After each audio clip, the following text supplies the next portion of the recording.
बिस्मिल्लाहिर्रहमानिर्रहीम। अस्सलामु अलैकुम। Welcome to my Asian kitchen. तो कैसे हो आप सब? अल्हम्दुलिल्लाह हम बिल्कुल ठीक ठाक है और उम्मीद है कि आप भी बिल्कुल ठीक ठाक होंगे। तो आज मैं एक नई रेसिपी लेकर हाजिर हुई हूँ। आज मैं खुरमानी का शरबत लेकर हाजिर हुई हूँ, जो बहुत जल्दी और बहुत झटपट सा हम इसे तैयार कर लेंगे इंशाल्लाह। मैंने आगे आलू बुखारे का भी शरबत बनाया हुआ है। आलू बुखारे की शरबत का लिंक मैं ऊपर आई बटन में आपको दे दूंगी। तो चलें जी, खुरमानी का शरबत बनाना स्टार्ट करते हैं। तो हमने खुरमानी को ऐसे काट कर उसके बीज ऐसे लैदा कर दिए और ये हम जाया नहीं करेंगे।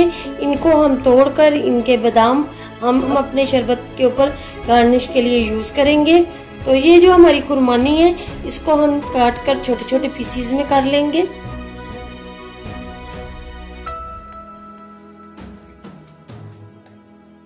तो ये देखें जी, हमने इसको ऐसे छोटे छोटे पीसीज में काट लिए।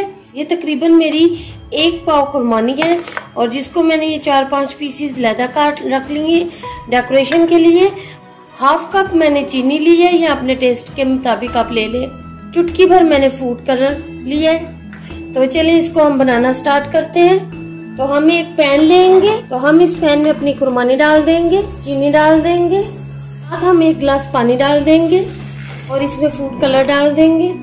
तो इसको हम मिक्स करेंगे और तकरीबन 15 से 20 मिनट तक इसको हम पकाएंगे।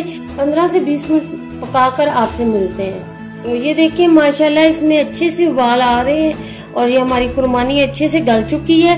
तो इसका हम चूल्हा करेंगे बंद।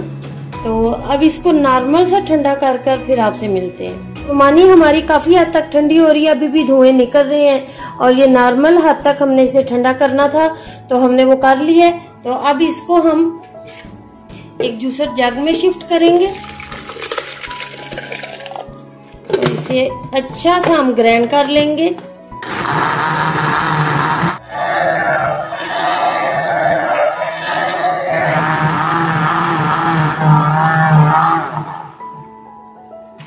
तो 2 सर्विंग ग्लास लिए, तो इसमें हम आधे आधे ग्लासों में जूस डालेंगे।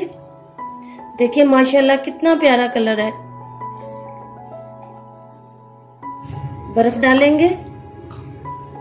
बर्फ आप अपनी मर्जी से कम ज्यादा कर सकते हैं।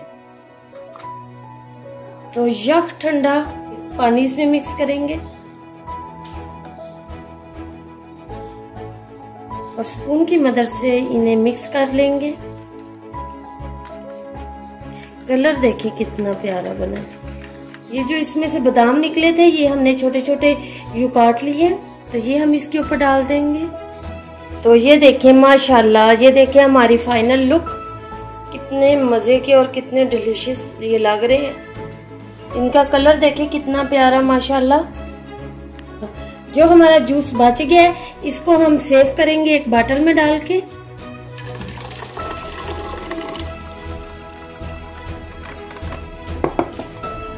तो इसको हम तकरीबन 1 माह के लिए फ्रीज कर लें और इसको हम यूज कर सकते हैं।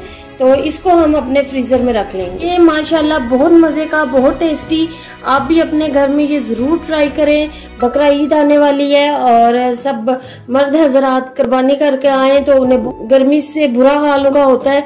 तो प्लीज आप उनको ये ठंडा ठंडा मशरूब बना के दें। मेरी एक रिक्वेस्ट है आपसे कि मेरे चैनल को लाइक कर दें, शेयर कर दें और सब्सक्राइब कर दें। और ये बकरा ईद स्पेशल में आप इसको जरूर ट्राई करें और ये बनाएं। खुरमानी का मौसम भी है और प्लीज प्लीज ये ट्राई करें। तो आयशा खड़ी है ट्राई करने के लिए। तो आयशा आप ट्राई करो। बहुत यम्मी है और मीठा भी है। इतना बेस्ट है कि सारा मैं दिल करता सारा पी जाऊं, इतना मीठा है। Thank you mama. Most welcome.